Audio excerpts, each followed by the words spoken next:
Video کے نیچے subscribe کے بٹن پہ کلک کریں، بیل کے آئیکن پہ کلک کیجئے تاکہ ہر نئی ویڈیو کی نوٹیفیکیشن آپ کو مل جائے۔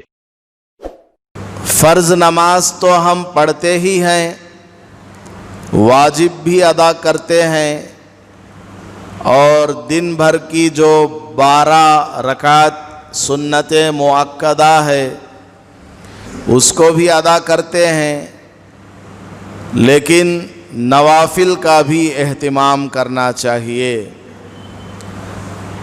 جیسے اشراق کی نماز ہے، اوابین کی نماز ہے، چاشت کی نماز ہے، تہجد کی نماز ہے، تحیۃ المسجد ہے، تحیۃ الوضو ہے، صلاۃ الحاجت ہے، صلاۃ التوبہ ہے، صلاۃ التسبیح ہے۔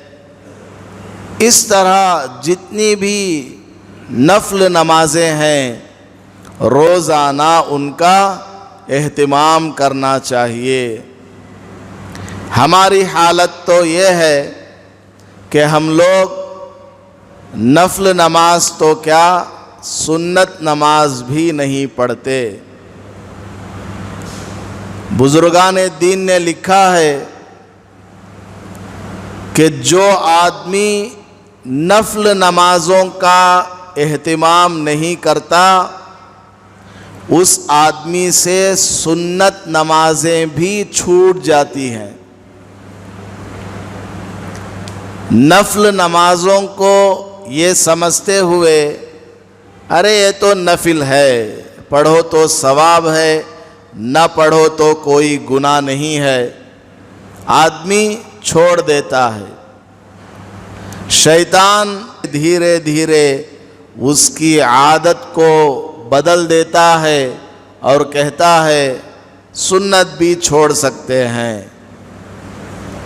اب وہ سنت نماز کو بھی چھوڑنے لگتا ہے، پھر دھیرے دھیرے نفل نماز کو چھوڑنے کی وجہ سے ذرا سی سستی آ گئی، اب سنتیں بھی چھوڑنے لگا تو اور سستی میں اضافہ ہوا، تو اب وہ واجب الوتر واجب نماز کو بھی چھوڑنے لگ جاتا ہے۔ پھر دھیرے دھیرے چند مہینوں کے بعد فرض نماز بھی چھوڑنے لگ جاتا ہے۔ اس لیے ہمیں نفل نمازوں کا اہتمام کرنا چاہیے۔ جو آدمی نفل نماز کا اہتمام کرے گا اس کی سنت نماز پکی ہو جائے گی۔ اگر سنت نماز پڑھنے کو دل نہ چاہے تو اس کا نفس کہے گا، اس کا دل کہے گا بھائی تو نفل کو نہیں چھوڑتا ہے، سنت کیسے چھوڑ رہا ہے؟ تو وہ سنت پڑھنے پر آمادہ ہو جائے گا۔ کسی دن واجب نماز پڑھنے سے سستی آ رہی ہے تو اس کا دل کہے گا تو کیسا آدمی ہے، سنت نماز تو کبھی نہیں چھوڑتا ہے، واجب جو کہ سنت سے زیادہ اہم ہے اس کو کیسے چھوڑ رہے ہو؟ تو اس کی واجب نماز بھی پکی ہو جائے گی۔ کبھی سستی آ گئی اور فرض نماز چھوڑنے لگا تو اس کا نفس اس کو ملامت کرتا ہے کہ تو واجب نماز جو کہ درجے میں فرض سے کم ہے اس کو کبھی نہیں چھوڑتا ہے، فرض نماز کو کیسے چھوڑنے لگ گیا؟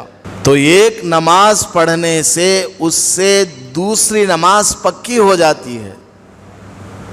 مستحب چیزوں کو عمل کرنے لگ جائیں گے تو سنت کی توفیق مل جائے گی، سنتوں پر عمل کرنے لگ جائیں گے تو واجب کی توفیق مل جائے گی، اور واجبات پر عمل کرنے لگ جائیں گے تو فرائض کی توفیق ہو جائے گی، اور فرائض کا جب اہتمام کرنے لگ جائیں گے تو ان فرائض کے اندر خوبی اللہ تبارک و تعالی پیدا کر دیتا ہے۔ تکبیر اولیٰ کے ساتھ آدمی نماز پڑھنے والا بن جاتا ہے۔ اس لیے یہ نہیں سمجھنا چاہیے کہ یہ نفل ہے، اس کو چھوڑ دو، کوئی بات نہیں۔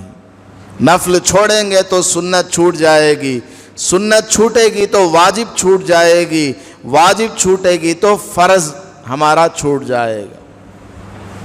ہاں کبھی کبھار ایسا موقع آ جاتا ہے، آدمی بیمار ہے یا سفر میں ہے یا کوئی خاص اہم ضرورت پیش آ گئی، اس نے نفل چھوڑ دیا یا سنت غیر مؤکدہ کو چھوڑ دیا، یا کبھی مہینے میں ایک دفعہ سنت مؤکدہ کو بھی چھوڑ دیا، کوئی بات نہیں۔ لیکن ہمیشہ سنتوں سے دور رہنا، نوافل سے دور رہنا، یہ آدمی کو کاہل اور سست بنا دیتی ہے، اور دھیرے دھیرے وہ واجبات سے بھی اور فرائض سے بھی دور ہو جاتا ہے۔ ویڈیو کے نیچے سبسکرائب کے بٹن پہ کلک کریں، بیل کے آئیکن پہ کلک کیجئے تاکہ ہر نئی ویڈیو کی نوٹیفیکیشن آپ کو مل جائے۔